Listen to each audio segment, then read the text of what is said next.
Okay, welcome everyone to session number 31, entitled Projections with Recursive Dynamics, Structural Change, Trade Decoupling, and COVID-19.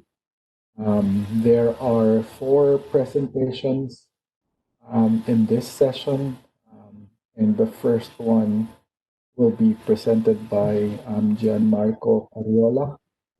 And he will be presenting on the determinants of structural change in the global economy, an analysis based on historical simulation. Gianmarco, take it away.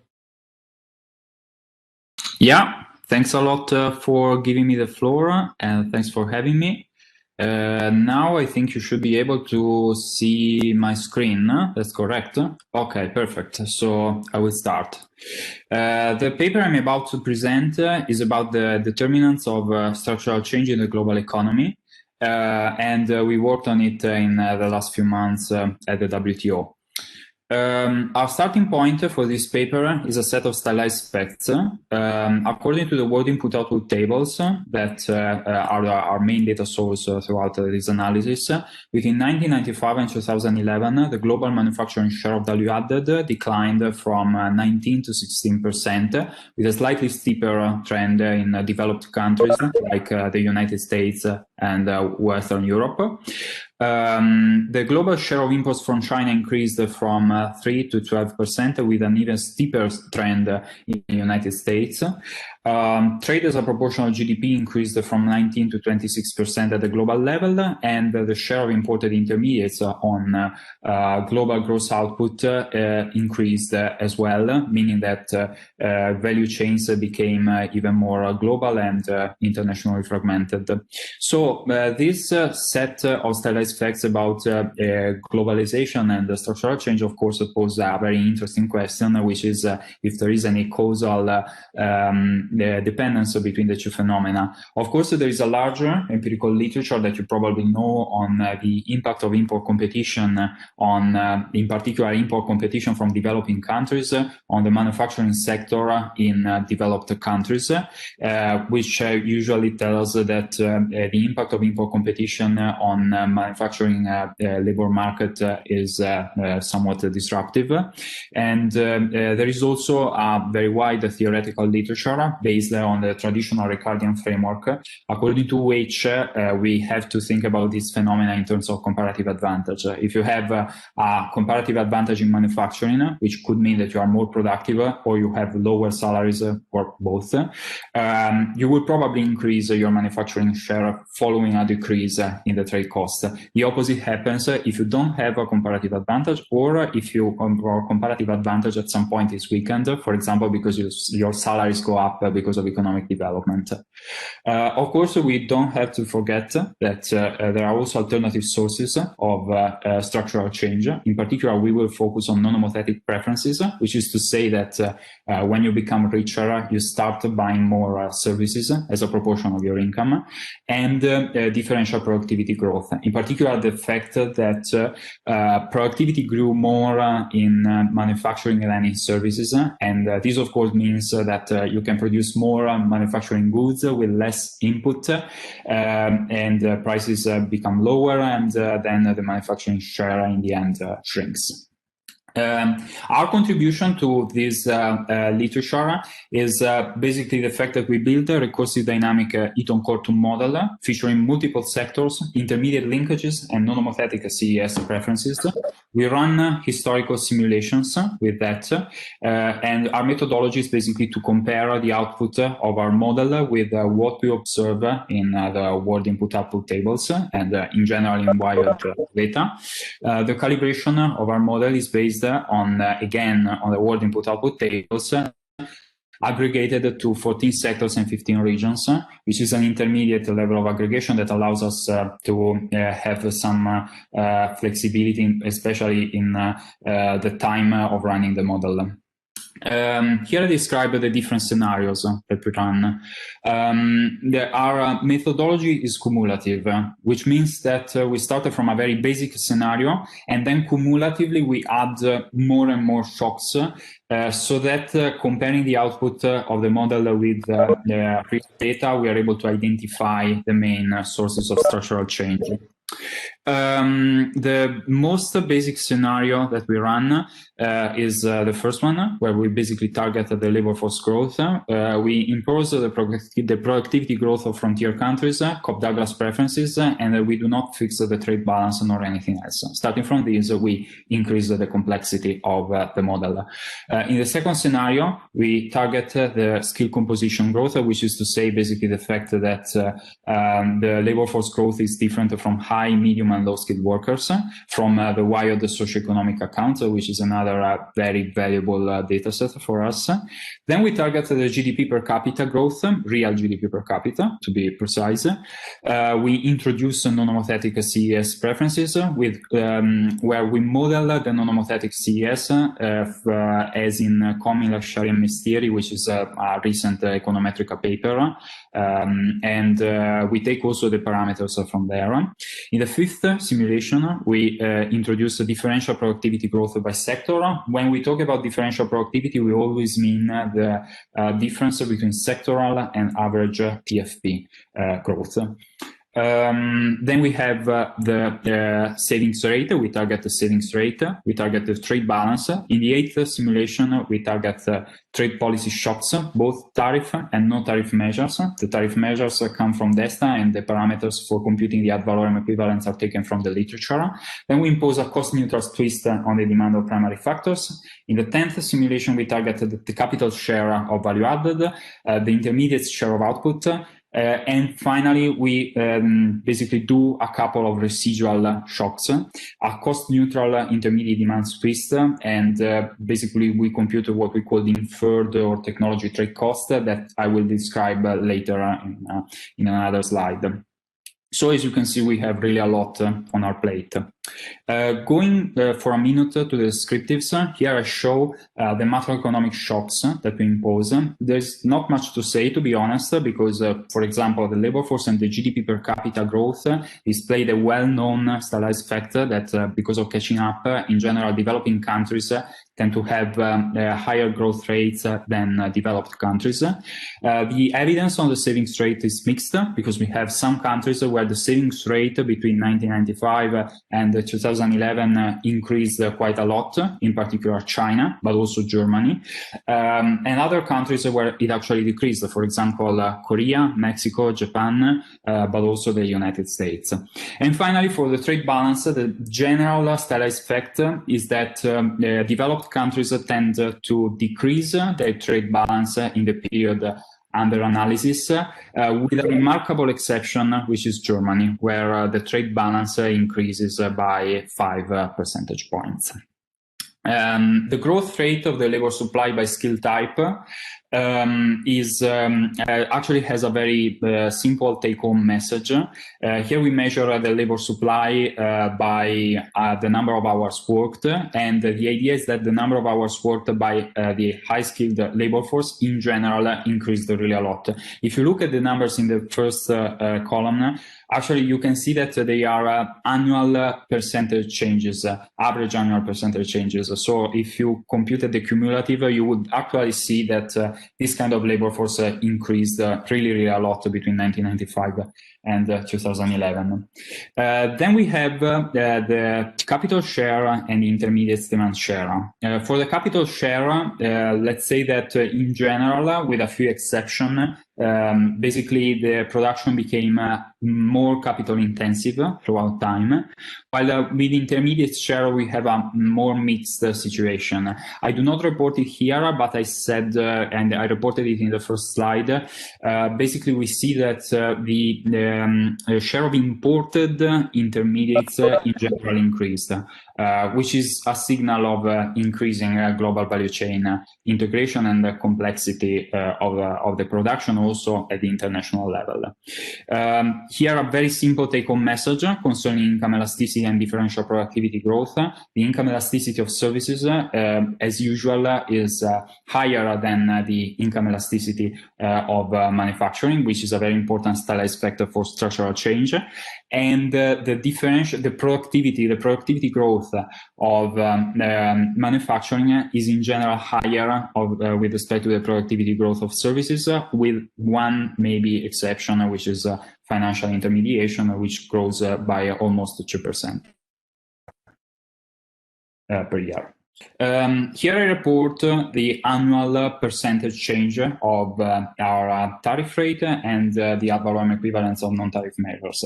I think this slide gives us a couple of take-home messages. The first one is that trade cost, at least policy-related trade cost, tended to decrease in the period under analysis, which is okay and reasonable. On the other hand, the size of these coefficients is not too big, which already suggests something that I will show later, which is that trade policy is not such a big deal, at least in our framework for structural change, while other determinants could be more important. After we target all these macroeconomic variables that at least we think provide a good approximation of the evolution of the global economy in the period under analysis, we are interested in computing a couple of residual shocks. Basically, we compute these shocks based on the discrepancy between our model and real-world data, and then we impose these shocks such that we are able to see how much they impact our variables of interest. The first thing that we want to induce is what we call inferred trade cost or technology trade cost.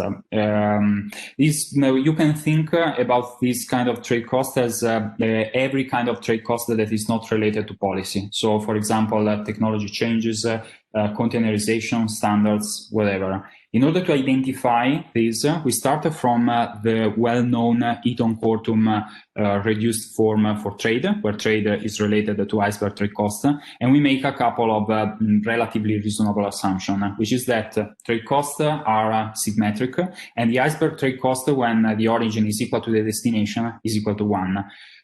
Starting from there, we are able to invert the Eaton-Kortum formula and to find a formula for the inferred trade costs that are related to interregional trade, intra-regional trade, and trade elasticities, this sectoral theta that we basically take from the literature, from the well-known paper on NAFTA by Caliendo and Paro. You can see hats here because these trade flows are basically the ratio between simulated and observed trade flow. Again, basically we computed this shock from the discrepancy between what we observe in the model, in the most comprehensive fashion of our model, and what we have in the data.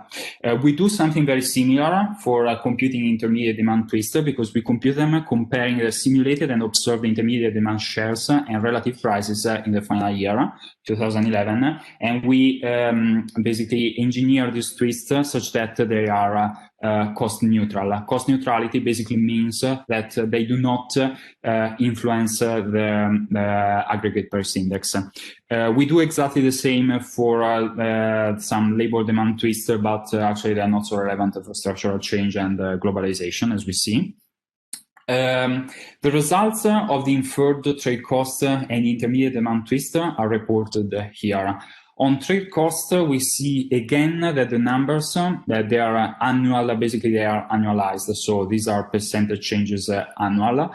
So the numbers are not too big, with the exception of transport equipment that, according to our framework, saw relatively big decrease in the barriers to trade.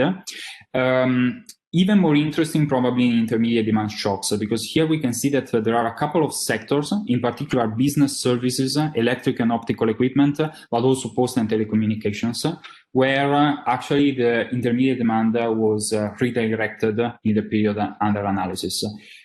These numbers are relatively big, not huge, but not even small.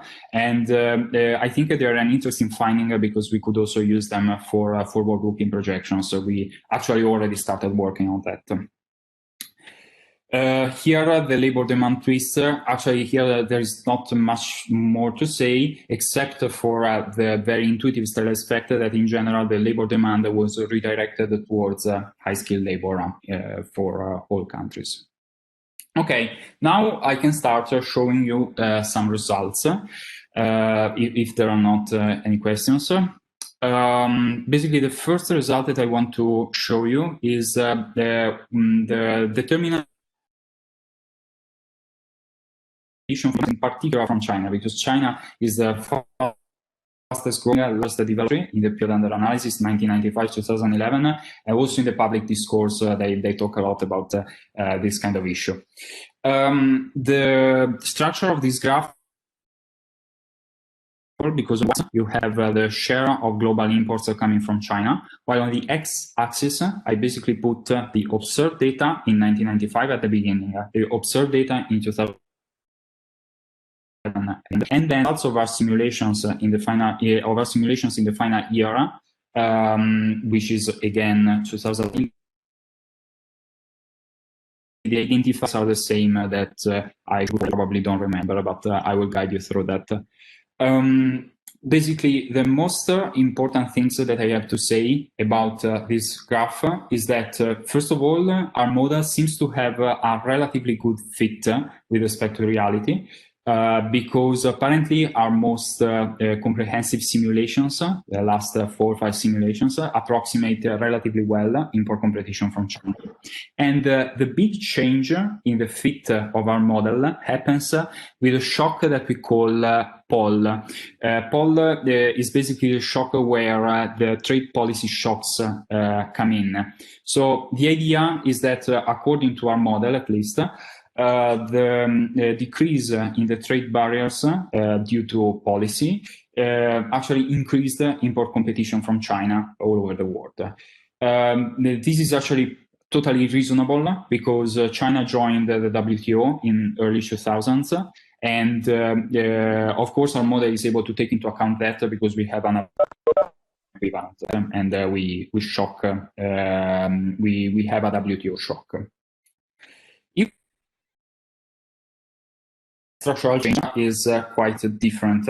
Here again, the structure of the graph is the same as before, because on the y-axis you have the share of manufacturing, while on the x-axis you have observed data in 1995 at the beginning, observed data in 2011 at the end, and in the middle you have all the simulations that we run. Here the fit of the model, I would say, is very good. I'm kind of proud of that.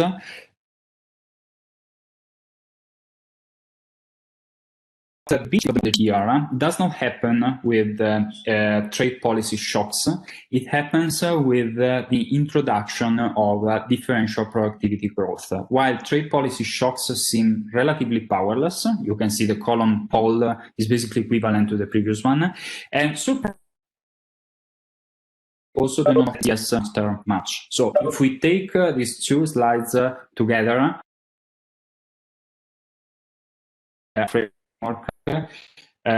China was significantly increased by the decrease in policy-related trade costs. But at the same time, the main determinant of structural change is not the decrease in the trade policy trade cost, but differential productivity growth in the manufacturing sector, and which is, of course, can be related to technological change and a lot of other stuff. Of course, we could get a more complex view on this issue if we shifted from the global to the regional level. Here I report the same graph for a couple of countries, Germany on the left and the US on the right. We are still in the process of interpreting the regional results, but I think we already found a stylized effect that is very recurrent in our simulations, and I think could be very interesting. It seems that targeting the savings rate has a very precise impact on structural change. In countries, the rate grows over time. For example, Germany, structural is reduced, so the manufacturing share increases, while the opposite happens in countries like the US, but also and so on, this rate decrease over time. The explanation that we have for that is that increases the demand for investment. Investment are more manufacturing intensive than the other components of the final demand, and this basically increases the manufacturing share. Of course, the opposite happens if your savings rate decreases. This is interesting because, at least to the best of my knowledge, there are not other works that take into account this channel. So potentially, if confirmed, this is a new channel for the analysis of structural change. Okay, and now just a couple of words on the rise in trade elasticity. The rise in trade elasticity is another feature of the period under analysis, because it's a widely known fact that between the 90s and the 2000s, trade elasticity, the elasticity of trade with respect to GDP increased. Here we are taking into account the real elasticity of trade with respect to GDP. Okay, 1 minute left. Just to say that is impacted by shocks, but also, for example, by the increase in the capital share, because if the production becomes more capital intensive, again, the demand of investment and manufacturing is more. So with a lot of indirect effects, in the end, capital intensity also impacts. Since much time left, I would go to the final results, to the concluding remark. Say that our distribution is the calibration of this Eaton-Kortum recursive dynamic model, and the fact that we take it to the word input-output tables. In terms of findings, I think that it's relevant that trade policy shocks in our framework matter for trade elasticity and import competition, but not for structural change, while structural change seems to be impacted by productivity, productivity growth of manufacturing. We also identified what we could maybe at some point say it's a new channel of structural change, which is related to savings and investments. A final note, the non-homothetic CES looks relatively powerless compared to other studies. I think we have an explanation for that. The structure of our model basically is characterized by the fact that the government demand and the private demand are separated. And the government demand is modeled as a Cobb-Douglas, not a non-homothetic CES. Probably if we merged the two things, we would be able to find a stronger impact of the non-homothetic CES on structural change. Of course, the conceptual question that I would like to ask you and discuss with you is it correct to model government demand as a non-homothetic CES? Because, of course, for some sectors, for example, healthcare or education, it totally makes sense that people, for example, start demanding more healthcare or more education where they get richer. But a large part of the government budget in many countries, for example, the US in the early 2000s, is not related to healthcare or education, but, for example, to military spending. How do we fit military spending in the non-homothetic CES line of reasoning? So this is something that we are still discussing, and I would be happy to get some feedback from you on this, but also on the rest of the presentation. I think I already exhausted my time, so I will stop here. Well, thank you, Gianmarco. Hi, I'm Bob. I'm the guy who was supposed to start the session and didn't have in his diary, and Erwin sent me an email and said, hey, where are you? So I left another work meeting to join this, and I'm glad I did, because this was something I'm very, very interested in. So excellent presentation, Gianmarco. Congratulations to you and Eddie on the work. Are there any questions from the floor? Other panelists? Actually, Erwin, please help me, because I know yesterday when I was moderating a panel, I couldn't see questions unless people put it in the chat.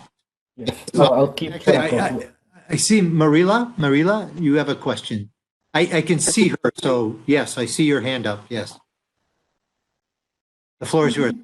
Thank you so much. It was super interesting, and I was just wondering about two things. And the first one, whether you can look at the changes in those parameters over time, because you were showing us the overall changes. I don't know if the methodology allows for that, so there's my lack of familiarity with the tool. And the second one, I was just reflecting on what you were saying, that the savings rate is related with share of manufacturing. And I was just wondering how COVID will have impacted that, because we have excess savings in, well, the saving rate has gone dramatically in the US. And I think it's going to be hard to disentangle all the impacts with all the changes in industrial policy in the US as well, but it's just something that I will be looking at in the future. It sounds very interesting hypothesis. Thank you. Okay, thanks. I think actually I didn't really think about the second question, but it's true. It's interesting. One of the most, one of the most well-known facts about the pandemic is that the savings rate tended to increase, and of course, it's a lot of resources that are there and could be used for industrial policy, and of course, could be used for investing in the manufacturing sector. So for sure, this is a topic that we could look into in the future. I understand that your first question concerns basically the twist and is this slide? Yeah, this is actually kind of complicated computationally. But I mean, in the end, we do not do an econometric identification. What we do, we take basically the results of our simulations, trade flows from our simulations, in the end, both inter-regional trade and intra-regional trade, and we compare them with what happens actually in the real world. Actually, as I said, these hatted variables that you see here are, let's say, the ratio between simulated and observed trade flows, for example, in sector C between country S and country D. And in the end, starting from the Eaton-Corton formula, we reach these and we are able to consider it as the discrepancy. Since it's the discrepancy between the model and the reality, it's like we attribute this discrepancy to trade costs that we are not targeting in basically through the macroeconomic variables, the tariffs, the NPMs, and so on in the previous slides. And something very similar also for the intermediate demand piece. Here, of course, we do not take trade flows. We take intermediate demand shares and the relative prices related to intermediate demand. And we do a very similar formula where we basically compare simulated and observed shares, simulated and observed prices, and in the end, what we get are these coefficients. Here, basically, the coefficients are annualized.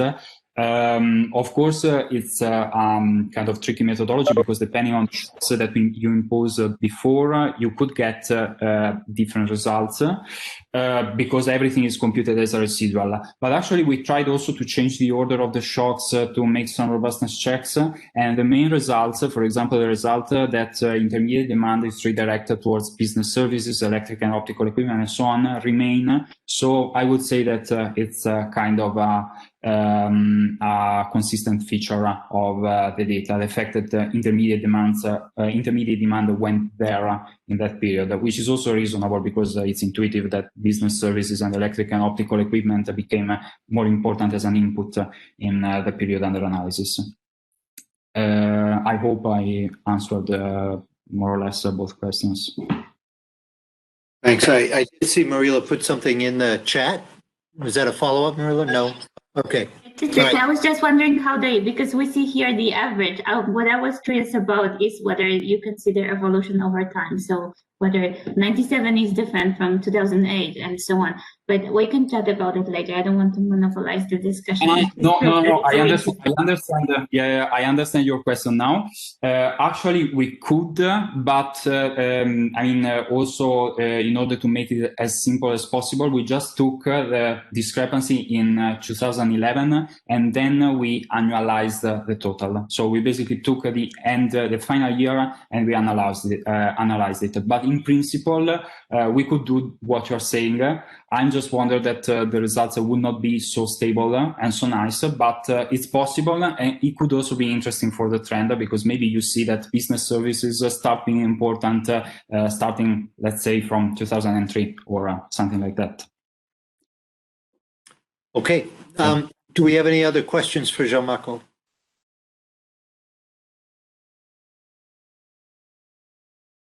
All right. If not, we can make up for the lost time while you were waiting for me. And apologies for that. And make the transition to Carlos, who's going to talk about the impact of trade conflicts on innovation. Let's give a hand, virtual hand, warm thoughts, telepathic thanks to Gianmarco and to Eddie. So thank you. Very nice. Thanks a lot. I'm very excited about the paper. I'm glad to see it come out. So thanks. Carlos, the floor is now yours. And I believe you have 20 minutes to present. Is that right, Derwin? Yep. Thanks.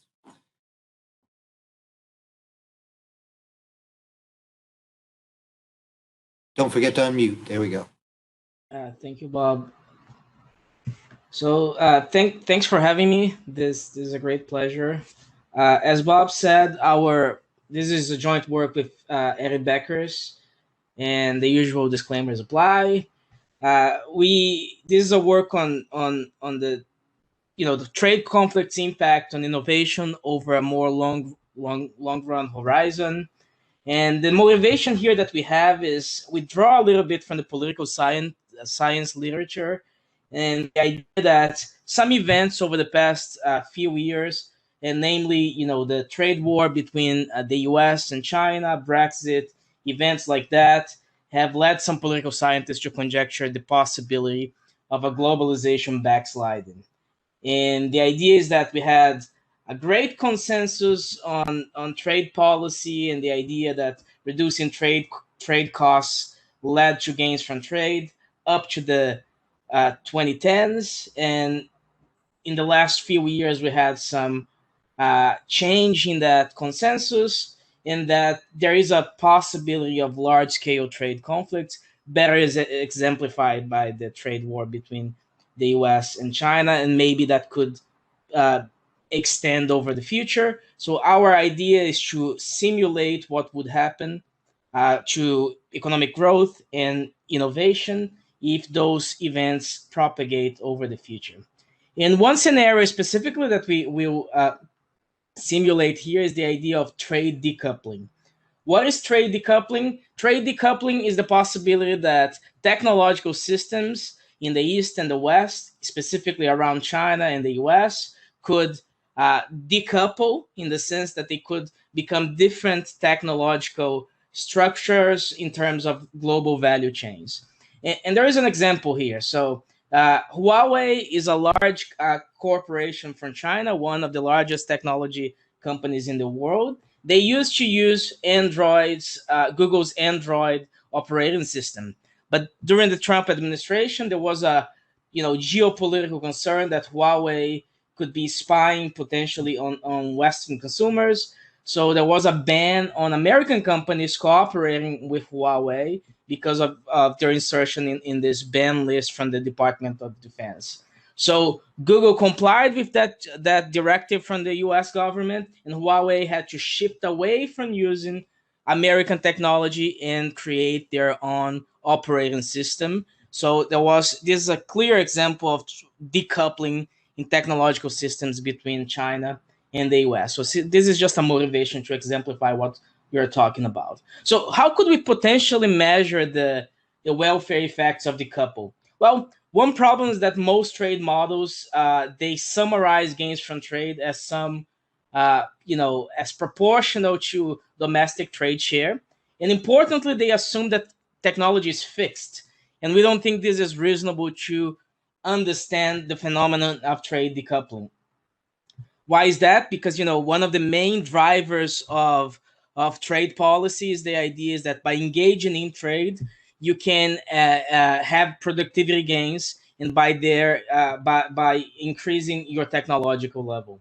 And so we abstract away from that assumption of fixed technology, and we build a detailed, dynamic, multi-sector, multi-region model in which ideas diffuse from one country to the other as a byproduct of trade. So we solve this model recursively, and which is fit for this kind of forward-looking policy experiment. We calibrate and try to estimate the effects of decoupling. So our environment, we start from the standard GTAP model, and we incorporate Ricardian trade. Luckily, Gianmarco was here to explain the part of Eaton Corton, so I'll go through that very fastly. We incorporate Bertrand competition. Importantly, we incorporate a mechanism of idea diffusion through trade, better exemplified by Boer and Alberfield paper in Econometrica last year. And our main theoretical contribution here is that we extend Boer and Alberfield to a multi-sector, multi-region framework in which it's possible to solve this model recursively.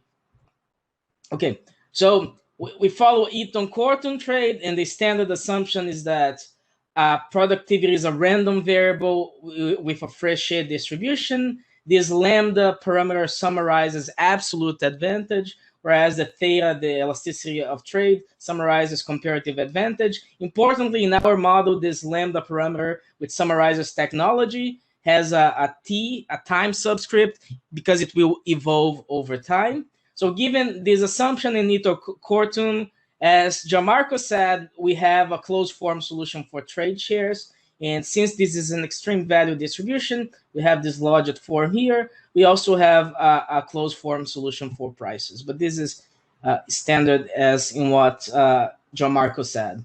So the important part here is this dynamic innovation part. We are follow a literature on idea diffusion that probably starts with Jovanovic and Rob. And the idea here is like following that tradition of you know, the idea that ideas are non-rival. So, I mean, the classical example, you can imagine like two farmers going into a bar, sharing a beer, and they talking about farming techniques. And they both talk about their techniques. And since ideas are non-rival, they both leave with the best technique possible that they discussed. So ideas can flow from one producer, one manager to the other through, in this case, it will flow through trade. Alvarez and Lucas, they extended that idea and incorporated idea diffusion into trade, and Boer Oberfield is the more recent variant of that tradition. So the idea here is that the productivity of a new idea is an interaction between an original component O and a derived insight Z prime. This derived insight is controlled by some elasticity beta. The original insight follows some power law, and the derived insight has some source distribution G. Okay, so given this assumption, we can summarize the evolution of the domestic technological frontiers for different sectors according to this law of motion. Basically, you know, the CDF, so the technological frontier in the next period is just the technological frontier in the current period times the probability that you have no better draws. And our contribution is this assumption number 3. We assume that managers learn from their suppliers. By buying intermediate products, they will study the technology and of their suppliers, and after one period, they will draw insights. So we are basically defining this G distribution of the derived insights, and we assume that this G distribution is a weighted average of intermediate cost shares across different sectors.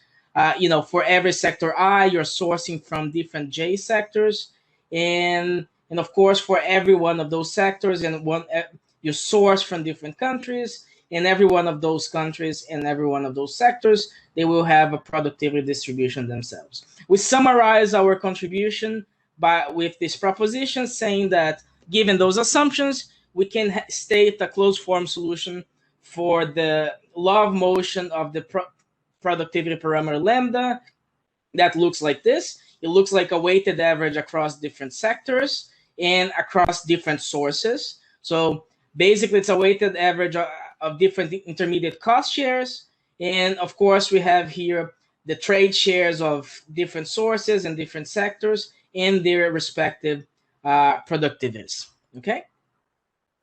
Okay, so let's give some intuition here. What I'm plotting here on the left-hand side is our idea diffusion formula in the case of two symmetric countries. So this is a two-sector, two-country economy. And since one conclusion of our model here is that since those two sectors and two countries are symmetric, the trade shares that optimize idea diffusion means that trade shares should be proportional to optimize idea diffusion to the productivities of those two countries. Since they are symmetric, the optimal trade share should be 0.5, so 1/2, because the two countries are symmetric. But of course, in real life, we have trade costs. So under free trade, we induce some inefficiency in terms of idea diffusion because of trade costs, right? So it's not at the point that optimizes idea diffusion. And if we increase trade costs and moved all the way to autarky, we would be to a point that minimizes actually idea diffusion's gains. So what happens if, by contrast, we don't have any two symmetric countries anymore, but rather we have one country home that is less productive than the foreign country? Well, the important thing here to understand is that domestic trade share that maximizes idea diffusion would move to the left, and the losses from autarky are much higher in this model if you are a less productive country. So this point is more distance from the optimal point than in the case of two symmetric economies here. So one important takeaway of this model is that with ideas diffusion, countries that are less productive, they have more dynamic gains from trade because they benefit more from the idea diffusion that's a byproduct of trade. And of course, if we have multiple sectors, then trade would need to be at their optimal point for idea diffusion within every single sector, because we have this strictly concave function everywhere. And this increases the number of parameters of the model. So one of the takeaways of this, our multi-sector framework here, is that as you increase the number of sectors and countries in the model, you increase the possibility for inefficiencies. One of the things that we will show in the empirical results is that holds true. Having a multi-sector framework actually increases the realism of the idea diffusion losses in this model. Okay, so let's go to the policy experiment. So here, our scenarios, we will split the world into a US block and a China block. Trade costs will increase between blocks, but not within blocks. So this is not an autarky-like experiment. We have two scenarios. In one of them, we have full decouple. By that, I mean that we increase iceberg trade costs by a lot, 150%. And we have what we are calling tariff decouple, in which we increase tariffs by 36%. We motivate that number by this paper by Colantoni and Stanig, in which they calculate if we had a breakdown in the world trade system from moving from cooperative to non-cooperative. On average, tariffs would increase by 36%. And this might seem like a lot, but during the US-China trade war, tariffs went up by 26%. Okay. So we simulate the dynamic model after this policy changes in 2021 up until 2040, and we calculate effects as cumulative percent changes as usual in this conference. Okay, so just a quick look at the country groups. We used country votes in the United Nations General Assembly to calculate geopolitical differences, and we calculate scores that are standard in the poli-sci literature to classify countries into groups. So the darker, the closest to the US, and this aligns with our intuition. And Latin America tends to be closer to the US, except for Cuba and Venezuela. Western Europe and the Western offshoots like Japan, South Korea, Australia, and New Zealand tend to be closer to the US. Africa is somewhere in between, and Asia, for the most part, tends to be closer to China. Okay, data, we use, of course, the GTAP database. We have exogenous paths for labor, high-skilled and low-skilled labor from the IMF and UN data. We have 10 regions. So 4 of them are in the China block: China, India, Russia, and the rest of China block. We have 6 other regions: the US, Latin America, the European Union, the other developed countries, and the rest of the US block. We have 6 countries, 3 of them manufacturing, 2 sector, and the primary sector, 2 services. The behavioral parameters, they come mostly from the GTAP database, so I'm not going to talk about that. We have non-homothetic preferences, very similar to what Gianmarco just explained, and actually those parameters come from Comin et al., the paper that he mentioned.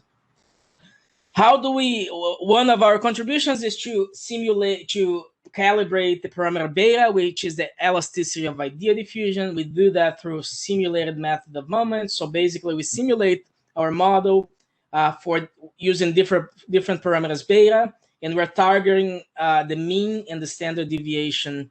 Thank you, Erwin. So the mean and the standard deviation for the IMF past data and the OECD projections. And depending on which weights we give to those moments, we get to somewhere between 0.3 and 0.35. And for the results that I'm going to show you, I'm using the value of 0.35. Okay. How do we calibrate lambda? Lambda, just to remember, that's the location parameter of our Frechet distribution that actually summarizes our productivity here. It's also the element that will change endogenously in the model. How do we calibrate that for the first year before the policy shock? We are assuming that lambda is proportional to labor productivity. So we combine 2 databases. We combine the Y-odd socioeconomic accounts for some countries. For those countries that are missing from the socioeconomic accounts of Y-odd, we use a recent database from the World Bank, the Global Productivity Database. So we use value added and employment to calculate value added per worker, and having that summarize our variable for productivity. So we can see that that's very different across the 2 different groups. So the 4 countries on the left-hand side, they are in the China block, and their labor productivities, the value added per worker is much, much lower than what we have on the US block. Of course, here we have the European Union, Japan, the other developed countries, and the US. So this is the box plot across sector for a given country of value added per worker, which summarizes labor or our proxy for productivity here. So let me give you some results. In our baseline simulation here, every bubble here is a different sector. So we have different sectors explained here. On the left-hand side, we have the manufacturing sectors. We have the 2 services sector and the primary sector as well. And the 4 countries on the left-hand side are in the China block, and the six regions on the right-hand side are in the US block. So the main takeaway here is that once we have the full decoupling, we can have very, very large losses in productivity due to the fact that we have less idea diffusion. So basically countries that start from a lower productivity level like India, they get cut away from very high productivity countries like the US, Europe, and Japan. And because of that, they lose in terms of idea diffusion, and they lose in terms of dynamic gains from trade, as I tried to explain in the theoretical section of the model. And those losses can be quite high, up to 13% in some sectors in India. It's also high for the rest of the world, China, and much less for China itself and for Russia. Results change qualitatively for the tariff decouple, but not change quantitatively, but not qualitatively. What does that mean in terms of welfare? It means that those losses can be quite high. I'm running out of time, but I'm going to emphasize just one point here, which is that if we compare the square with the star here, we are comparing the dynamic losses in welfare to the static losses in welfare. And for some countries, actually, the dynamic losses are the entirety or almost the entirety of the welfare losses. So not incorporating the dynamic element severely understates losses from trade costs. That's one of the takeaways of the model. And of course, those are much larger from the China block. I'm going to show you one last slide before I conclude, which is that losses in terms of productivity, they are much higher in terms of a multi-sector framework. Actually, the mean max range of the multi-sector framework tends to be outside of the losses estimated by the single sector framework. So having a multi-sector framework is very important. And let's keep here some results. So just the conclusions, including this idea diffusion mechanism can substantially increase welfare losses when modeling large-scale trade conflicts. Having multiple sectors exacerbates diffusion inefficiencies. That's very important to have realistic policy experiments. Dynamic costs from trade can be very large. And one thing that I didn't show, but if decoupling happens in a restricted number of sectors, losses are limited. So that could be potentially a more realistic outcome. Thank you, Carlos. Very, very interesting work. Once again, illustrating the importance of the dynamic gains from trade and spillovers, not just the efficiency gains from tariffs. Okay, let's open it up for questions, please, or comments. Everybody overwhelmed?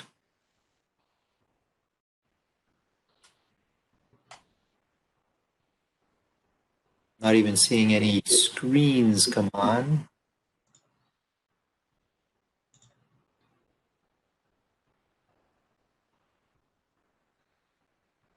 Well,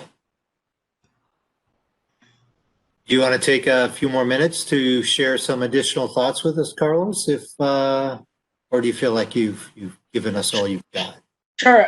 I have 2 more slides that I skipped because I was running out of time. So maybe I can just show those. One of the simulations that we do is that we had included Latin America in the US block. And one of the simulations that we do is that we move Latin America to the China block and see what happens. And of course, losses in terms of welfare are much higher when we move Latin America to the China block. And the intuition here is that by cutting trade with very high productive countries, we are basically cutting that flow from idea diffusion from more productive managers. So basically it increases threefold when we move Latin America to the China block in terms of welfare losses, productivity changes, exemplifies what's the mechanism here. So basically when the Latin America was in the US block, we didn't have basically any productivity losses, but once we move it to the China block, we have large productivity losses in the policy scenario. And finally, this is just one last experiment that we ran. We compare full decouple in all products with full decouple in just one sector, which is electronic manufacturing. And we show here that once we do the decoupling in just one sector, those countries that had large productivity losses in the full decouple scenario actually have just very limited productivity losses. So this potentially, so one of the takeaways is that full decouple might have too high losses to be any realistic scenario to happen in the near future, but perhaps decouple in specific sectors such as electronic manufacturing, the losses are limited enough that maybe it's feasible to envision that in the near future. Carlos, is it possible to get a sense? So one of the working hypotheses that I have is that there seems to be a potential path towards this technological fracture between the US and China, particularly around 5G technology related to security concerns. And one element of 5G technology is embedding those chips in a wide variety of manufactured goods. So how do you think that would apply to kind of your sectoral analysis? Right. So here we only restricted decoupling to one specific sector, which is in electronic manufacturing. But if we take your scenario that you're proposing right now, perhaps one thing that we can do for a future version of the paper is to just have sectoral across all manufacturing sectors. and see if that would still have very limited losses. One takeaway here is that since in our model, idea diffusion is characterized by the input-output structure of production, it will depend very much in the sourcing decision. So which sectors source from other sectors, and that will exacerbate or limit the idea diffusion losses due to decoupling. Would you possibly be able to track what kind of changes a shock might incur in the sourcing decisions?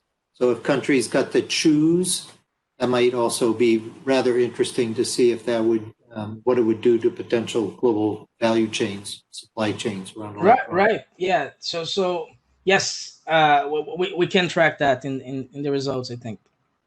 Okay. Eddie has a comment. I don't know if he wants to. Marila has a question, and she gets priority as a non-author. Marila, this. I get a priority as a person who always has a question, I guess.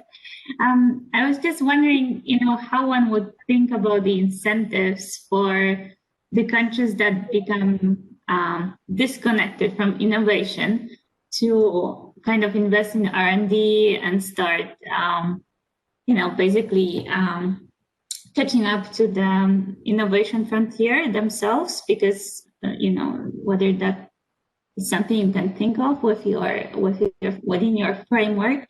And then the other issue was with decoupling. I mean, are there any alternative sources of supply that basically, if you get cut off from the other trading block, whether you could ramp up production within your own block to kind of substitute. So those two are related, like either innovating or just sourcing more from within your own block, whether that's, I think it's unrealistic. I mean, obviously you cannot replace China or US, but I was wondering if that's something to explore, whether that would actually benefit some of the smaller countries within the trading bloc to the same degree, like, for example, the trade war between China and US benefited Vietnam electronics exports to US, basically replacing China. So just some further questions. Thanks. Okay, perfect. Thank you for your question, Marilla. So start with the second one that I think is easier. So we do incorporate that in the model, right? So we have the static gains from trade diversion that happens for those countries that stay the smaller countries that stay in either of the blocks. So of course you have shifting in sourcing. So whatever the US was sourcing from China, maybe it's sourcing now from Latin America or for some other countries that are closer to the US in Africa. So those countries will have the static gains from trade diversion. But I think the more interesting element here in our model is this dynamic part. And that relates to your first question. We do not we do not model research and development explicitly. In the model, we follow this tradition of Alvarez and Lucas and Buer and Oberfield, in which we model idea diffusion as a byproduct of trade. So it's an externality that is a byproduct of endogenous decisions of the model, but it's not something that managers directly incorporate in their action. One thing we could do is incorporate R&D directly.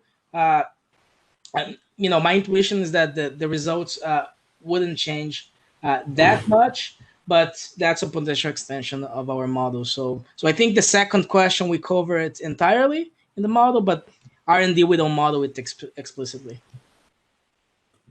Thank you, Carlos, and thanks for the question, Maria. By the way, I would invoke something that Emily Blanchard mentioned yesterday, and that would be to sharpen the imagination around things like elasticities and substitutability from the kind of shock that Marila just talked about. It sounds like a great framework here, and it might be interesting to use it to think out of the box from a policy perspective and illustrate some, given the structure of economies at the beginning, how shocks may flow through in ways that are quite unexpected. But very, very good. And I have to say something here for Carlos, Gianmarco, and Eddie. some of these papers, I think, are from me sitting down and asking Eddie questions. And I have to say, you guys have really just taken this stuff and done great work. And as somebody who has to be a research manager, I find this stuff just fantastic. And so thank you, particularly to Eddie, because he's the one who has to put up with it. But you guys also for working with Eddie and really doing some innovative stuff here. So just want to publicly, to about 30 participants, say thank you. Now, we're going to close this session. There is a question in the chat, though, Carlos and Eddie, from Erwin. I suggest you take a look at it and think about it, maybe get back to him. But now I think we'll take advantage of this and move to Marila's presentation. I got to remember the title, Globalization, Not Localization, Key to COVID-19 Recovery and Poverty Alleviation. Marila, I think I may have seen this presentation in the board meeting. Is that right? Or is this a different one? Don't forget to unmute.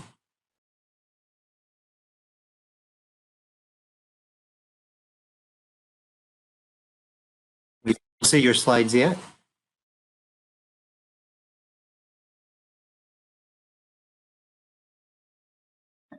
I'm sorry, I couldn't unmute myself when I was sharing. So let me try that again. So hold on, let me just go back. I hope you can hear me. And oh gosh, We can hear you, yes, but we don't see your screen yet. I need to unmute first because then I couldn't find it. I'm so sorry about that. And yes, apologies, Bob. This is the same presentation.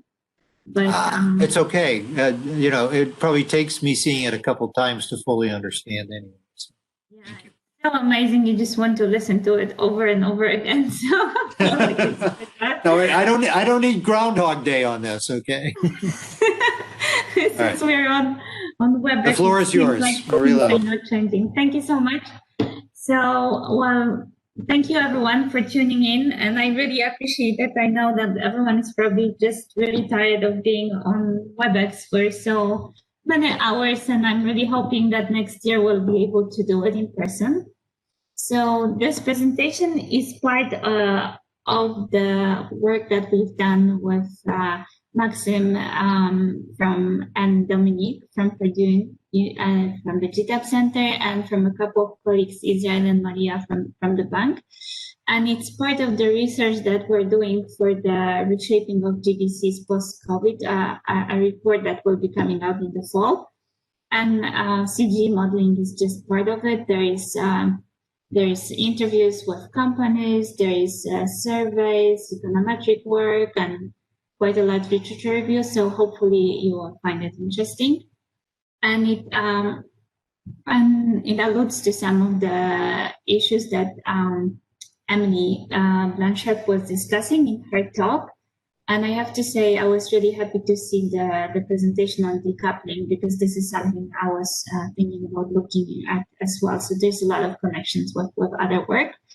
Let me start okay, it's 12:07, I have 20 minutes. Let me make sure I keep track of time. So what we have seen is that COVID-19 has reignited the debate about the trade-offs between resilience and efficiency of global value chains. There's been a lot of publications on this topic, and but this is something that has been on minds of policymakers for a while, with shocks to GVCs brought about by extreme weather events, trade tensions, and all of those elements that have led to growing economic nationalism and protectionism, at least in some countries. Even though I think in general trade is still seen positively around the world. But what we have seen in previous shocks to GVCs is that shocks in production and trade can be transmitted from one country to another by GVCs through the lack of intermediate inputs or problems with demand for your exports. But also what we've seen in this pandemic and earlier in other shocks is that GVCs can help to lessen the blow of a domestic shock, as your export markets might be recovering faster or experience lockdowns at different time. So that can help drive economic recovery. The question we're asking in this paper is about the shocks that we can be anticipating in the coming years, and whether it's possible to design policies that can improve resilience of trade to shocks in developing countries without endangering growth. We used a global CGE model, and we coupled micro simulations based on household surveys just to tease out some potential implications for poverty reduction, since the focus is on developing countries. And I'm going to present a couple of scenarios. We look at two types of shocks. One is the reshoring by leading economies and what that means for developing countries, what are their potential policy responses. The second one is looking at a stylized modeling of new carbon regulations to combat climate change. Both types of shocks are, of course, changing the comparative advantage of countries, leading to changes in trade growth, and therefore potentially impacting the poverty reduction. Very briefly on the methodology and scenarios, we're using the envisaged model that the audience is most likely very familiar with. So I just want to point out that we're using the GTAP version 10 with the MRIO database in order to be able to capture the global value chains in a more granular way. It's a dynamic model going out to 2030, so quite short on horizon. And we first start with the pre-COVID baseline with projections from before the pandemic hit. And then we've considered different shapes of recovery, but ended up settling down on the COVID L shape. So there is a dip in 2020, but GDP slowly recovers. And this is in line with the emission projections from International Energy Agency. So that's why we stuck with that scenario as well. I can provide more details on that very soon. It's a dynamic model, and we capture a number of emissions. This might be a little bit too small for you to follow, so just bear with me and just maybe focus on the big squares. So as I mentioned, there's two sets of scenarios. One has to do the COVID L-shaped recovery becomes our new baseline, and I will tell you a little bit more about how we model COVID, because that's quite important as well for changes in trade patterns.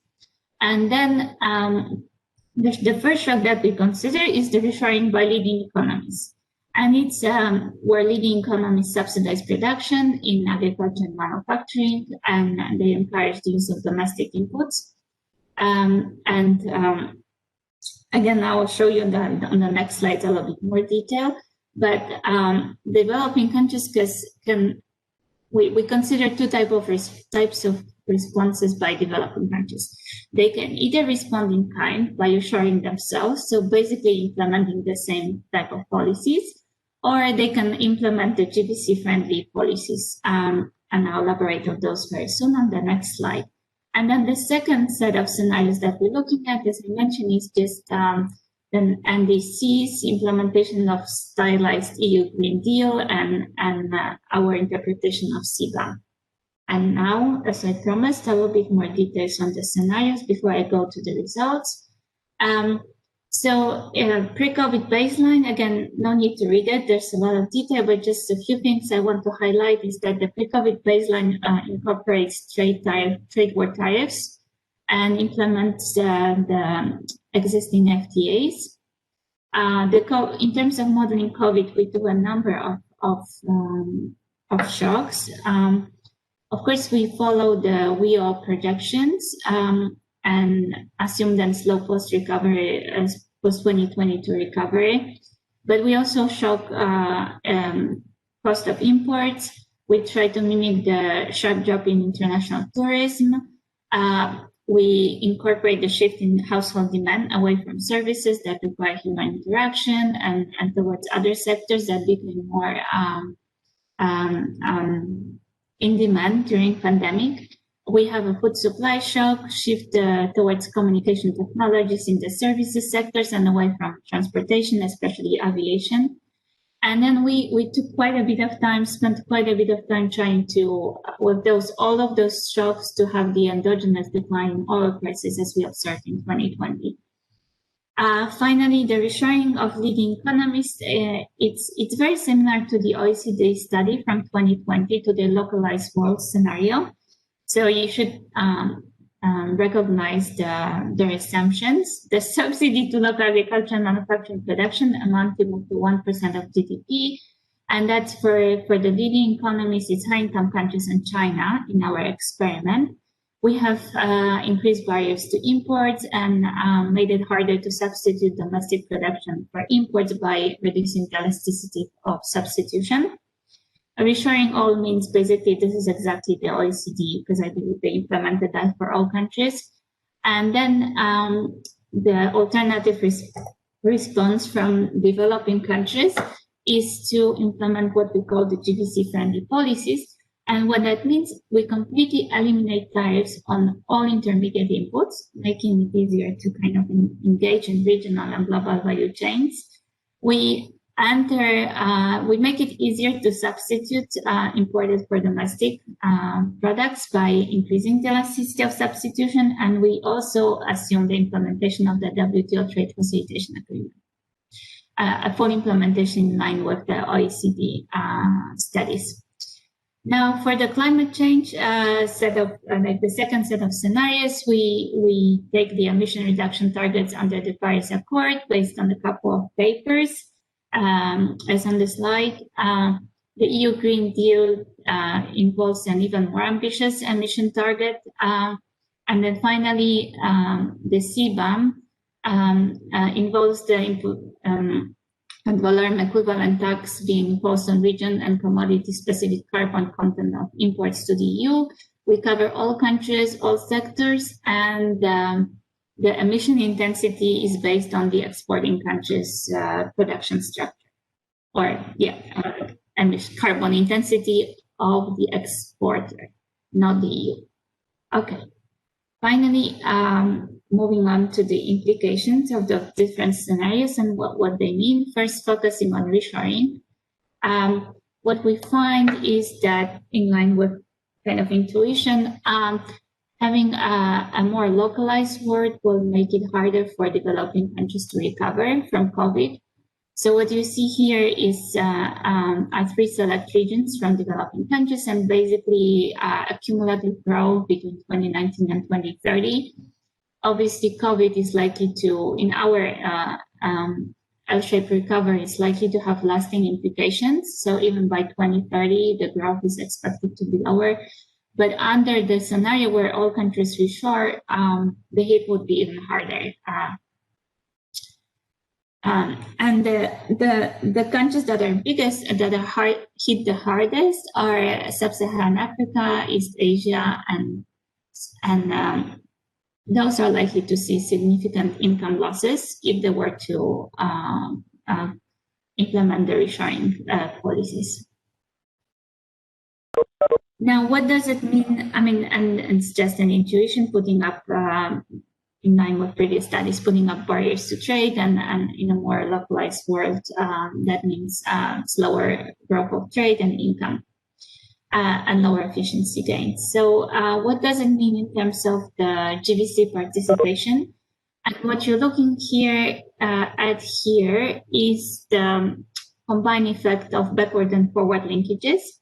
And in all scenarios, so reshoring by leading economies is the orange bar, the reshoring by all countries is blue, and of course those lead to, in most cases, lead to lower integration into global value chains. And the GVC-friendly policies would increase the participation of those GVC-intensive sectors. And what it's interesting to see, you see the red diamond, that's the GVC participation rate in the benchmark. So we see that the GVC-friendly policies not only increase the participation of those sectors that are already highly integrated, like computers, other manufacturing or chemical products, but also those that are relatively where the GDC participation, initial participation is significantly lower, such as food products, textiles. Now, I think an even more important question is what does it mean in terms of real income implications? So starting from the blue bar, it means we see the negative impacts of reshoring by leading economies on all regions across the board. With, of course, the implications differ based on the degree of initial openness and the integration with the leading economies. What happens if the developing countries respond in kind is represented by the orange bar. So basically, everyone is worse off in terms of impacts on developing countries. And then the GDC-friendly policies with lowering tariffs on, eliminating tariffs on intermediate inputs and implementing trade facilitation measure allows them to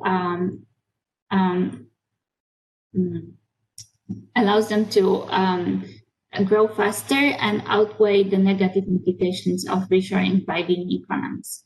So with the gray bar, the leading economies are still reshoring, but the developing countries decide to open up and therefore the losses that they would have recorded with the reshoring are outweighed by their own policy response. So the policy message here is quite clear. Do not follow the protectionist measure of leading economies, but remain open. And of course, you can see that, as you would anticipate, there is a lot more trade among developing countries as a result. Finally, what that means at the country level, and again, if you look at the red diamond, that represents the initial GDC participation rate of countries. And again, we see that several countries become more integrated if they implement those GDC-friendly policies, such as countries such as Malaysia or Philippines or Thailand that are already highly integrated in GDCs. But there's a number of countries with initially low level of integration, such as Brazil or India, that would take advantage of the GDC-friendly policies to increase their participation in global value chains. Okay, I have 6 minutes left.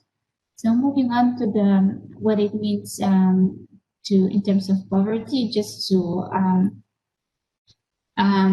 maybe to send a stronger message to policymakers that reshoring by all countries could lead to an increase in the number of poor, and we're looking here at extreme poverty. And the number of poor could increase by up to 51 million in our simulations, but the GDC-friendly policies would actually outweigh it again, similarly with the real income effects. GDC-friendly liberalization could reduce the number of extreme poor by 21 million. So moving on to the impacts of carbon mitigation and what that means for GDC's income and developing countries specifically. So in the paper, we look step by step at the Ldcs and EU Green Deal and CBAM. Here I'm only summarizing what it means in terms of their implications on imports by EU. And I think in line with our intuition, the EU Green Deal is decreasing imports of fossil fuels, coal mining, gold extraction, other mining. And this is the green bar that you see on the left-hand side mostly. And then the introduction of CBAM, which again, in our case, it's based on exporter emission content and applies to all countries in the stylized modeling of what it could look like. And that actually leads to a reduction of imports of several products, mostly ETS sectors such as chemicals, non-metallic minerals, metals, and electricity. But bear in mind that imports of electricity are a relatively small share of total output. So here the red dot indicates the share of imports to output ratio. So you can see that for some sectors with big impact, this initial share is relatively small. What does it mean in terms of the regional implication? Who's likely to be hit the most? Well, of course, that again depends on your share of exports to EU in countries' GDP, and that's represented by the green dot. And that share is particularly high for ECA. And also it depends on the carbon intensity of exports to EU, and that's represented by the red triangle. So the countries that are going to be hit the most is in terms of their exports to EU and potential losses in the lack of course, own policy response. That's a very, very important caveat, are South Asia and ECA, and mostly related to the fact, the combination of factors such as carbon intensity of exports and their share of exports to EU in their as a share of GDP. Very quickly, what does it mean for their GVC participation? So here again is the sum of backward and forward linkages and the initial GVC participation of the sector represented by the red diamond.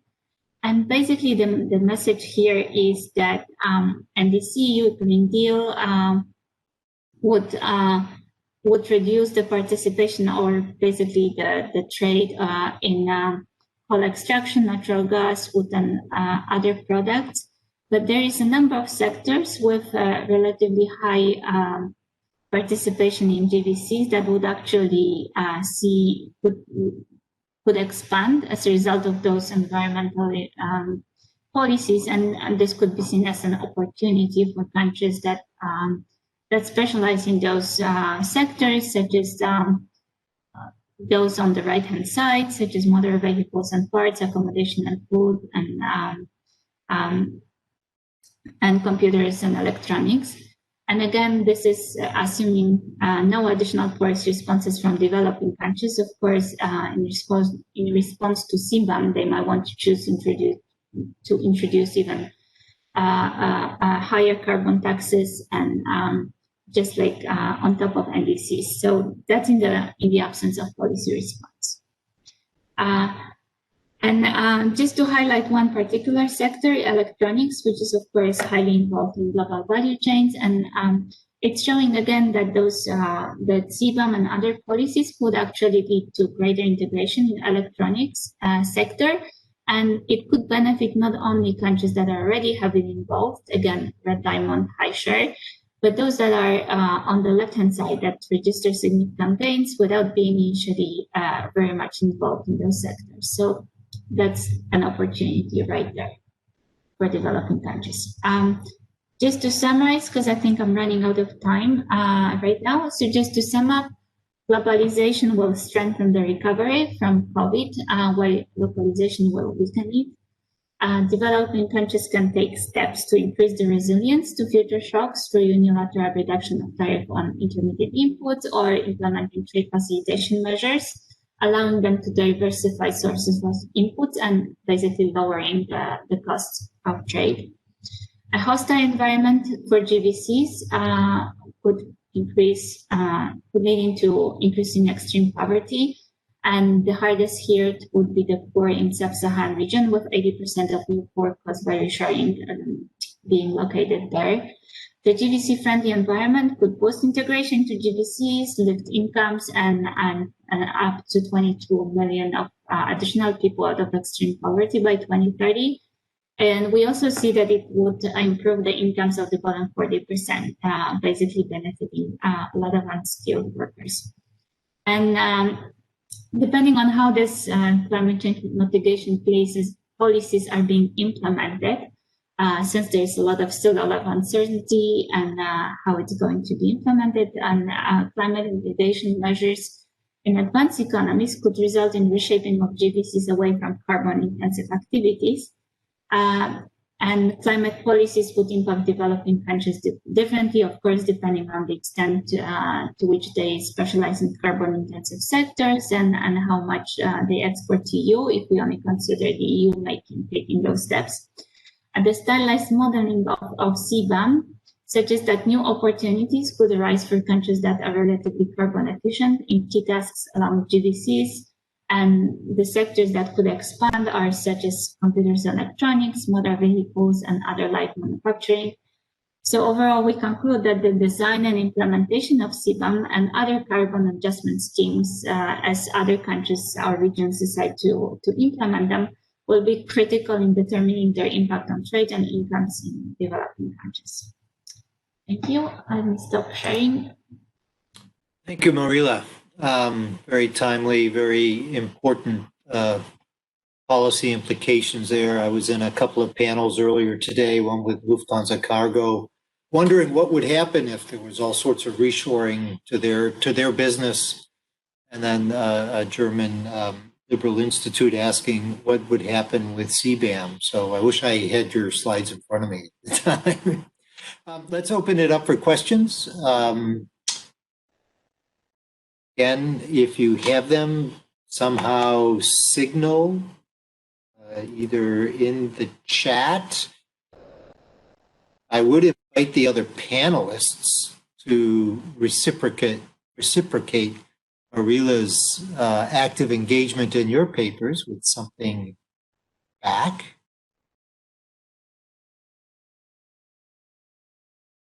Gianmarco, did I see you raise a hand or just turn on your screen?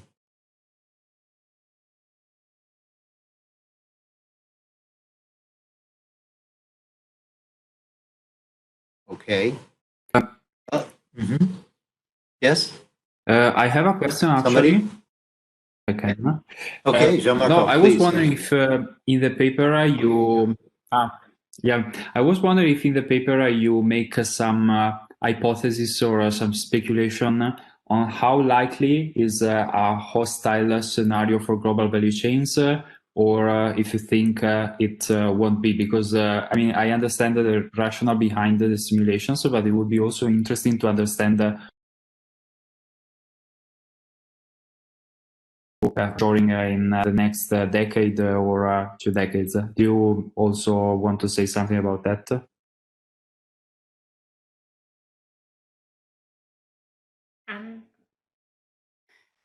That's a tough one, but I think because it's really hard to predict what the policymakers will do. But I think, as discussed in the previous presentation, I think definitely there's discussion of such policies in a number of countries. With in US, in China, that's been already Made in China 2025. I'm forgetting the name of the policy, but I think there's such discussion in several countries, and I think even more so in the context of COVID, countries are coming up with a number of sectors where they want to have the self-sufficiency. And Bob has been mentioning in other meetings that, and also when I presented it during the advisory board. Several colleagues mentioned that countries want to become self-sufficient in vaccines, production of vaccines, and I think it's really hard to speculate what the end result will be. But I do see that countries might decide to maybe stockpile PPE, but and maybe take some other steps to ensure that they're not dependent on global value chains to deliver certain products.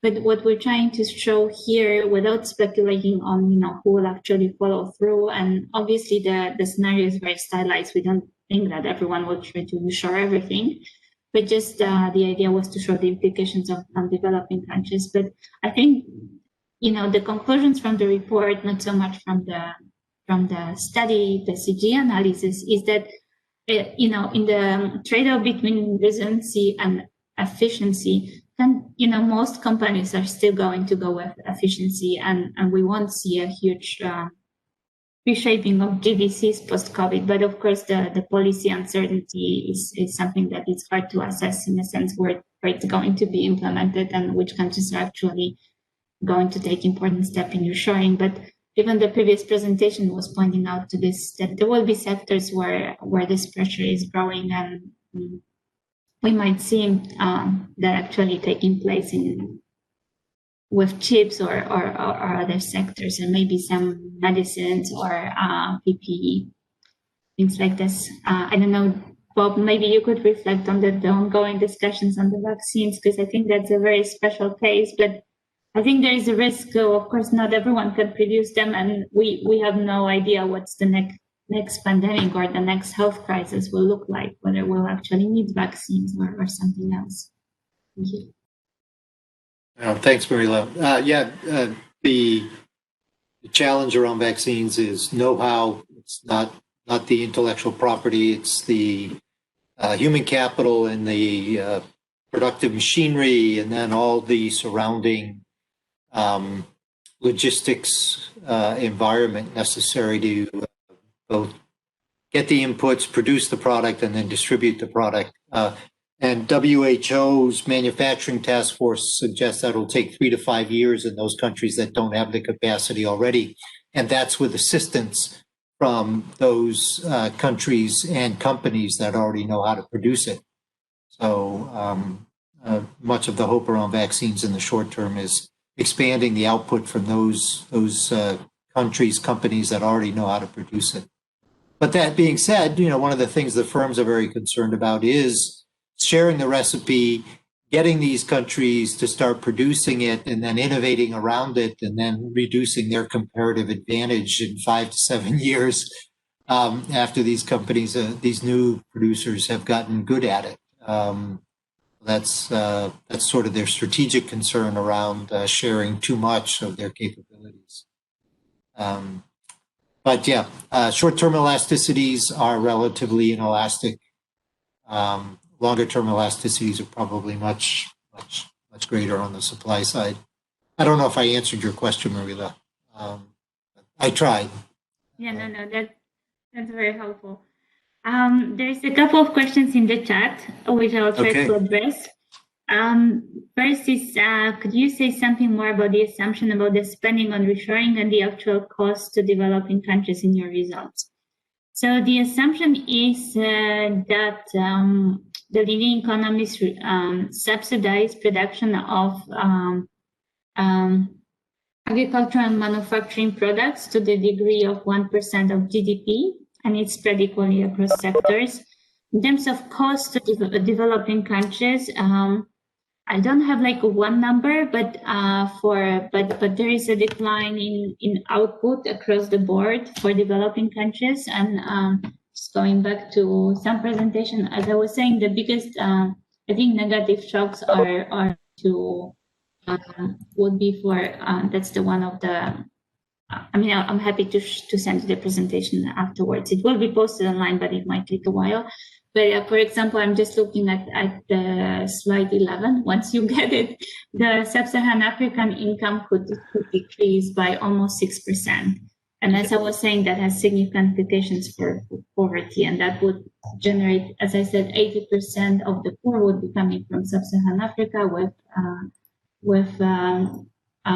and that would be 80% out of the 50 million. So about 40 million. So these are like significant implications of this pretty stylized and extreme scenario. And now I would like to, If I could just elaborate a little bit about my question here, but it seems to me that the assumptions about the costs to the developed countries to really making reshoring, what do you call this thing, reshoring to happen. I think that estimate seems to be quite small relative to the damages to the developing world for losing the linkages to the GVC. So that's really just my concern. I thought maybe we are a little bit too optimistic in assuming that we could just easily move things back to the Western world. So that's basically my comments. Thank you. Hey, thanks, Wushan. Let's get Ed get his question in, and then we'll have to shut it down. So Ed, you have a question or a comment about the shock, rather. Ed, the floor is yours. Yeah, just a quick question. Thanks, Marilla. Great presentation. You can hear me now? Okay. Yeah, great presentation. Yeah. So I think this area of research is really interesting, and it sort of goes back to this old question of whether trade propagates or mitigates shocks. And so it's just sort of interesting to me to think about the structures in which we look at these issues and classify the shocks as either these idiosyncratic or uncorrelated shocks across regions versus shocks that are sort of broad-based. And that's my only sort of comment, is that it's important to think about these shocks as either being correlated across regions or uncorrelated, and then that feeds into this issue of propagation or mitigation through trade. And my intuition is that there's a lot of propagation of shocks through the Armington assumption, that basically because you're shocking something that's a specific commodity, specific demand bilaterally, then you get a lot of propagation. Whereas I think traditional trade economists think of this as that trade is more of a mitigating factor. Okay, Marilla, I don't know if you have a very succinct reply, but we do need to move on. So succinct reply or do it bilateral. Great idea. I will look into it. I love the idea. Thank you. Okay, that was nice and succinct. Okay. Yeah. Great. Okay, let's move on to our next and last presentation. For some of us, it's getting late. And that'll be Daniil Orlov from University of Bern, Global Trade Patterns in 2050 and its Drivers. Daniil, please, the floor is yours. Thank you, Bob. Let me share my screen. Okay, can you see it? Yeah, is there any way to make it bigger? There we go. Yep. Should be good now. So first of all, thank you to the hosts for organizing the conference and inviting me. Much appreciated. So this paper is about the development of global trade in relatively long-term perspective until year 2050, and what drives the patterns. We use Wto global trade model for our simulations, and the paper is prepared by Eddie, Erwin, Jean, and myself. For the future contacts, you can use Eddie's email and reach him if needed. So in this paper, as I said, we analyze how trade develops until year 2050. We first focus on the baseline projections and the shifts in trade due to geographical and sectoral shifts. Our projections incorporate many trends based on external sources and own estimations, which I will elaborate on during the presentations. First, we run fully specified model to identify baseline results. And then to identify the drivers, we sequentially add each of them and analyze the results. Brief overview of the conclusion: we find that share of developing countries in global trade is mostly driven by demographic and technological changes, and trade in services is mostly driven by differential productivity growth and change in preferences and new technologies. Elaborating a little bit on the model, we have Wto global trade model, recursive dynamic CGE model. The dynamics are implemented with the use of capital accumulation, and investment is allocated to, so the rates of return across regions are equalized. It has a host of key features, which again I will elaborate more during the presentation. We use GTAP 10A data, and from the year 2014 it's projected until 2020, and then simulations are done. For the simplicity, it's aggregated for 25 regions, 25 sectors, and 5 factors of production, which are presented on the right-hand side. So elaborating on the key features. Probably ignore the scenarios on the left-hand side. I will talk a bit more about it later. But we have population and labor force projections, which are based on the IMF data until year 2025, and on the UN medium-term projections after that. Skill composition projections are based on the labor force participation rates of International Labour Organization, total factor productivity growth, which is used to implement the GDP projections based on the IMF data until 2025, and then on the SSP2 scenario afterwards. The differential productivity growth is based on the EU CLAMS and OECD's 10 data, and varies not only between aggregate sectors, but also between more disaggregate sectors for manufacturing and services. We also incorporate CDE preferences and non-homothetic preferences. Then natural resource prices are targeted with exogenous growth rates, which are based on International Energy Agency data. Savings rates are calculated as a function of GDP per capita growth and GDP per capita relative to the US GDP. And also we add urbanization rates to the equation. Trade costs include policy and non-policy shocks, and new technologies are implemented as rising capital income shares due to robotization and digitalization, and falling trade costs because of the e-commerce. So these are the key features which will be added to the baseline and be processed to the explanation of the baseline results. Starting with some key macro indicators, here we can see nominal and real GDP.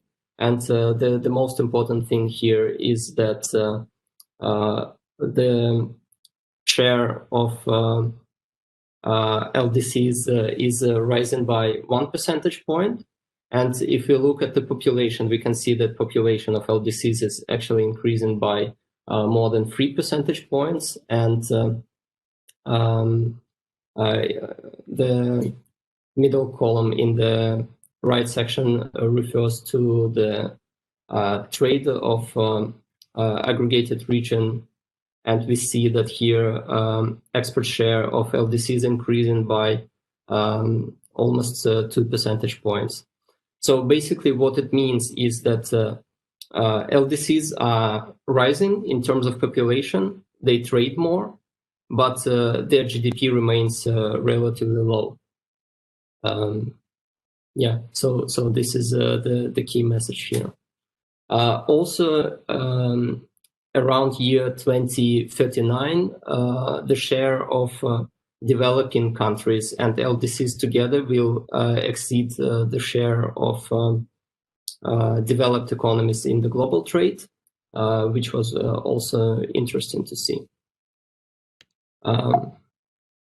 Okay, moving to the patterns of trade. So here in the pie charts, we can see how different regions trade with themselves, and so basically inter and intra-regional trade. We can see that over the years, developed economies start trading more with developing and LDCs. Meanwhile, developing and LDCs as an aggregate group begin trading more within themselves. Which I think is particularly interesting. Again, similar situation here. What is really interesting is that LDCs become trading more with themselves and with the developed economies, but not particularly with the developing ones. And so now we can look into share of exports of aggregate sectors in aggregate regions.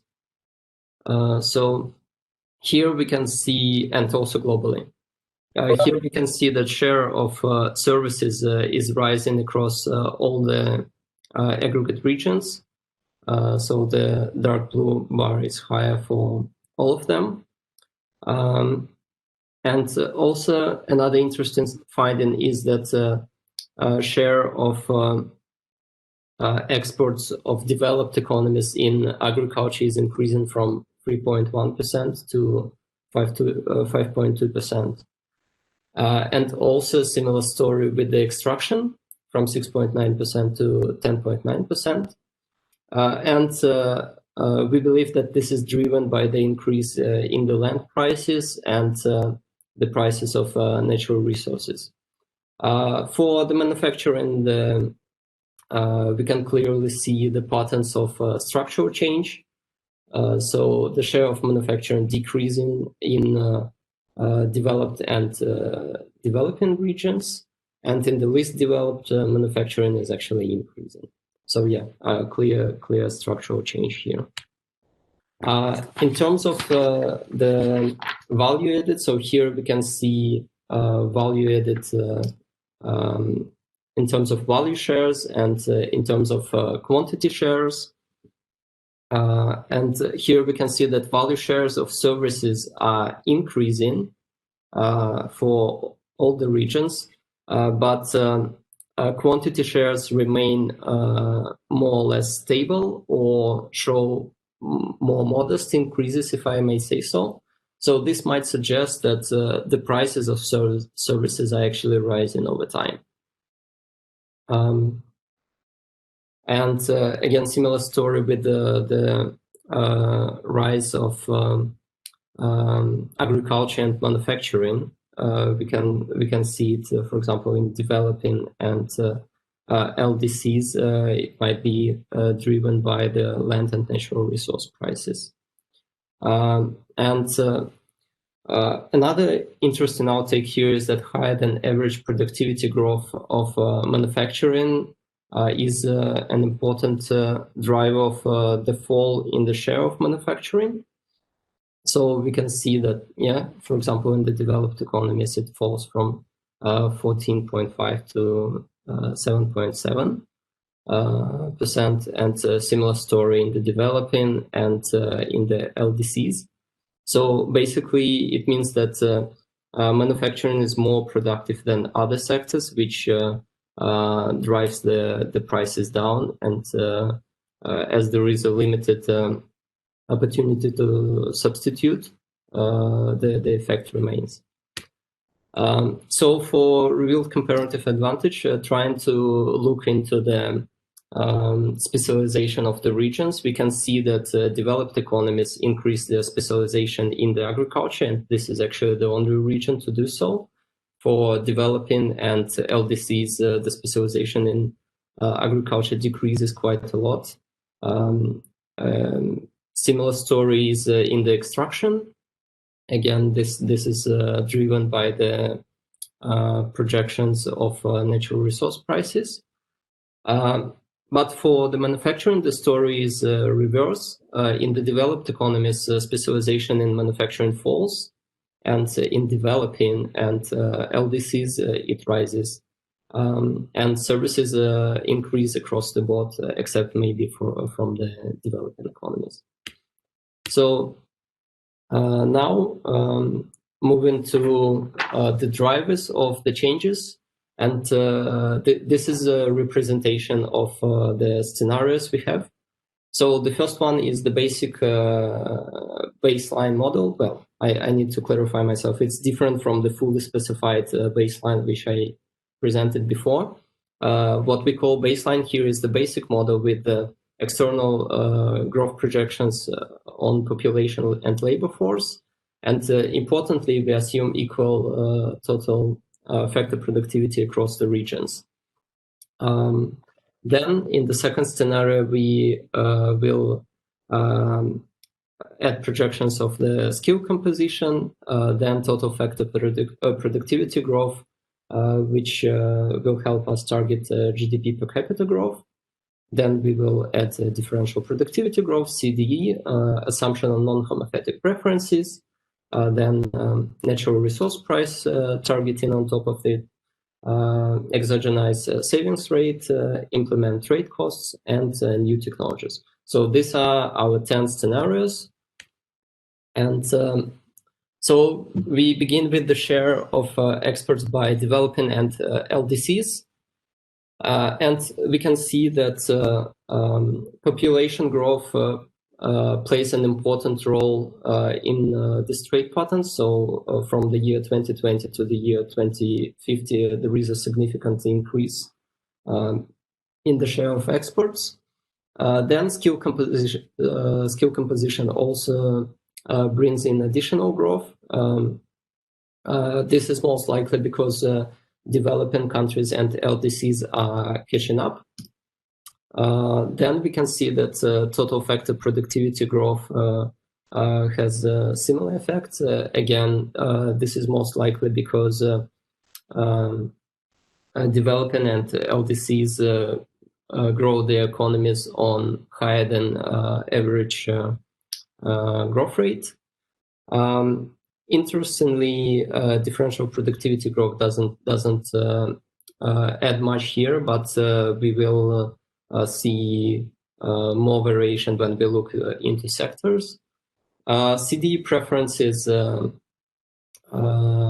increase trade of LDCs and developing countries. And well, this is what we are still looking into is the natural resource prices, because we impose external projections on the prices of oil, coal, and gas.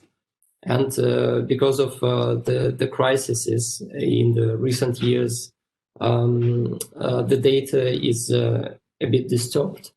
So this is what most likely causes the jump here. But what we can see is that actually when we start targeting savings rate, because on our projections, the savings rate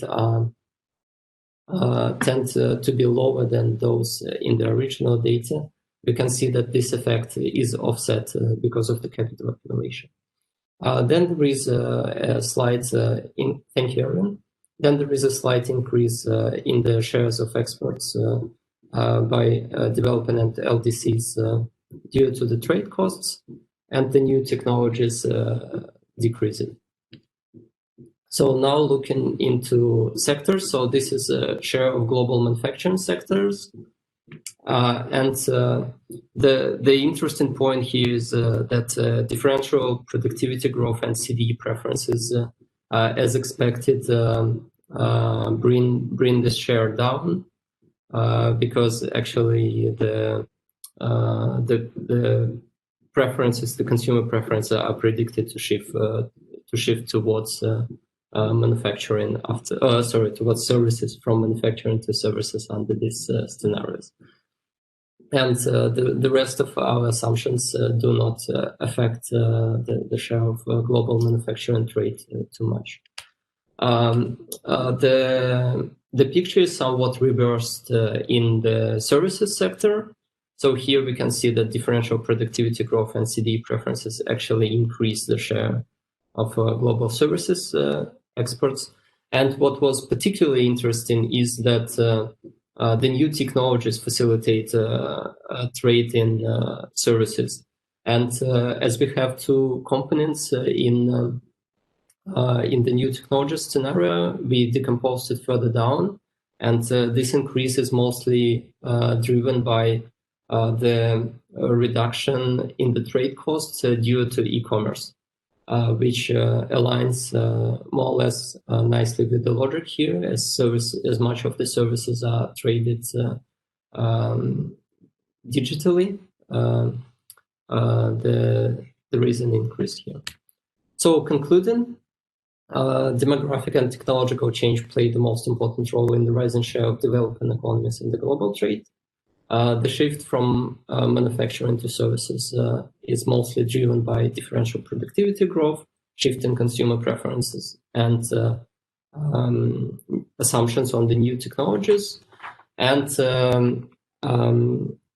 another thing that I would like to add is that researchers in general should be cautious when they incorporate external projections to the model, as some of the shocks might be too much for the models to handle, especially if they include the period when a crisis occurred, because this usually causes disturbance to the data, which is a bit out of nice alignment with the economic theory. So this is all what I have for today. I think we have some time for the discussion now. Thanks, Daniel. Hey, another very interesting paper. A lot of decompositions and drivers in there. See if we get some reactions or comments from our audience. I would advise, if you have a question or comment, that you either put it in the chat or you put your video on. I see Marila putting her video on. Does that mean she has a question? If you do, please unmute and ask. You know, I was wondering, because I saw there was an increase in the share of extractives in Ldcs, and it wasn't big in terms of the quantity, I think, but there was an increase. I was wondering if you were to factor in the climate change mitigation policies, how would that, you know, whether this is somehow in some way factored into these calculations, or that's something that, I know you have the the projections of oil price and other fossil fuels, so I guess to some degree those projections take the climate change mitigation policies into consideration potentially, but I was just curious if you could elaborate on that. Thank you. Yeah, thank you for the question. So this is actually in the plan for the future work. In the current version, the natural resource prices are based only on the currently implemented policies. This is the scenario we chose from the International Energy Agency. Yes. So, but yes, we're thinking to look into climate change as well for the future. And the issue here is that the shock for the natural resource prices is a little bit of aggressive because of the volatility of the oil prices. So sometimes it's a bit tricky to implement it in the model, especially if the region doesn't have much production of natural resources. So yeah, if it doesn't have much natural resources, then it becomes very sensitive to external shocks. Thank you, Daniel. Any other questions or comments? I suppose anticipating COVID-related questions, because it's a hot topic now.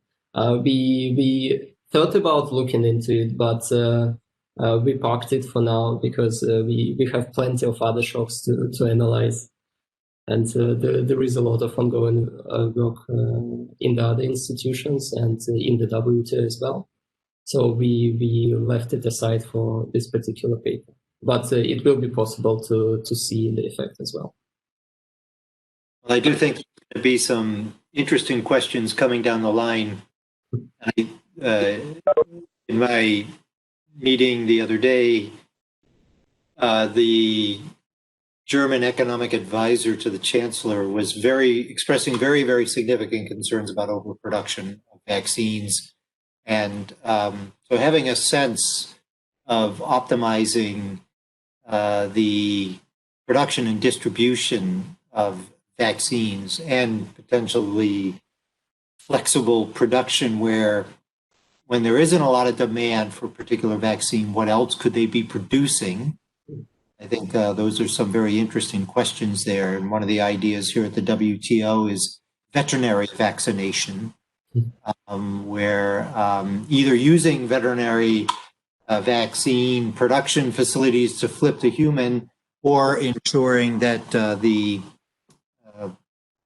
human vaccine production that gets built out can then flip to some other productive use for which there's a fair amount of demand.